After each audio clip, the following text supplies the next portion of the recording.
কালিয়াগঞ্জ পুরসভার ৮ নম্বর ওয়ার্ডের শেঠ কলোনি দুর্গা মন্দিরের পাশে গৌর মন্দিরে চুরির ঘটনা ঘটে ৫ই এপ্রিল ঘটলেও ১৮ দিন অতিক্রম করলেও পুলিশ এখনও দুষ্কৃতিকারীকে গ্রেফতার করে উঠতে পারেনি। যাতে দুষ্কৃতিকারী এখনও কেন গ্রেফতার হলো না তা জানতে এলাকার মানুষেরা কালিয়াগঞ্জ থানায় আসে। উল্লেখ্য, সেদিন মন্দিরের সেবায়েত এসে দেখে মন্দিরের মুখ্য দ্বারের তালা ভাঙা। দুষ্কৃতিকারীরা মন্দিরে তালা ভেঙে কৃষ্ণ গোপালের রূপার বাঁশি, মন্দিরে থাকা কাঁসা ও পিতলের বাসন, মানুষের দান করা অর্থ নিয়ে চম্পট দেয়। মন্দির কমিটির পক্ষ থেকে লিখিত অভিযোগ দায়ের করা হলেও ১৮ দিন অতিক্রম হয়ে গেলেও পুলিশ এখনও দুষ্কৃতিকারীদের চিহ্নিত করে উঠতে গ্রেফতার করে উঠতে পারেনি। যাতে দুষ্কৃতিকারীদের দ্রুততার সাথে গ্রেফতার করুক পুলিশ, সেই কারণে এলাকার মানুষেরা একত্রিত হয়ে বুধবার রাতে কালিয়াগঞ্জ থানায় এসে আইসি দেবব্রত মুখার্জির সাথে দেখা করেন। আইসি সাহেব তাদের আশ্বাস দেয় আগামীতে ৭ দিনের মধ্যে দুষ্কৃতিকারীদের গ্রেফতার করা হবে। কি রে, চিন্তায় আছিস? বড্ড বিপদে পড়েছি। কি হয়েছে?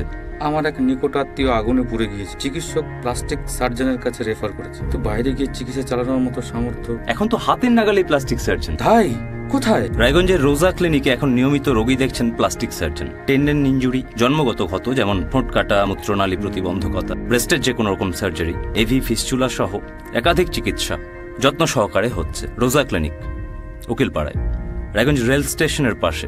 প্রয়োজনে কথা বলুন 9732464382। দাদা, আপনার নাম? আমার নাম সঞ্জয় ঘোষ। কি কারণে থানায় এসেছেন আপনারা সবাই পাড়াগুলো?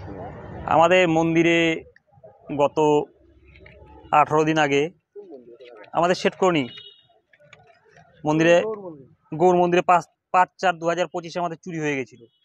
মন্দিরের সব বাসনপত্র থেকে শুরু করে ক্যাশ বাক্সের পয়সা যা ছিল সম্পূর্ণ চুরি হয়ে গেছিলো। তো আমরা প্রায় 18 দিন আগে আমরা এখানে এফআইআর করেছিলাম, এখনো পর্যন্ত হয়নি। সেই জন্য আমরা জানার জন্য এসেছিলাম যে এখনো পর্যন্ত কি খবর আছে না আছে। তো আজকে আমাদেরকে জানা আইসি সাহেবের সঙ্গে দেখা করলাম সবাই মিলে। তো বললাম আমাদেরকে আর 7 দিন সময় দেওয়া হোক, 7 দিনের মধ্যে আমরা ব্যবস্থা করছি কিছু একটা।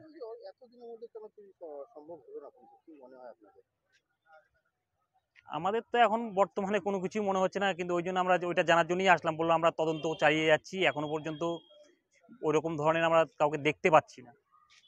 তো আমরা চেষ্টা করছি যাতে আর 7টা দিন আমাদেরকে সময় দেওয়া হোক, 7 দিনের মধ্যে আমরা সেটা বের করে দেব। কালিয়াগঞ্জ থেকে ভাস্কর রায়ের রিপোর্ট, কুলিক নিউজ।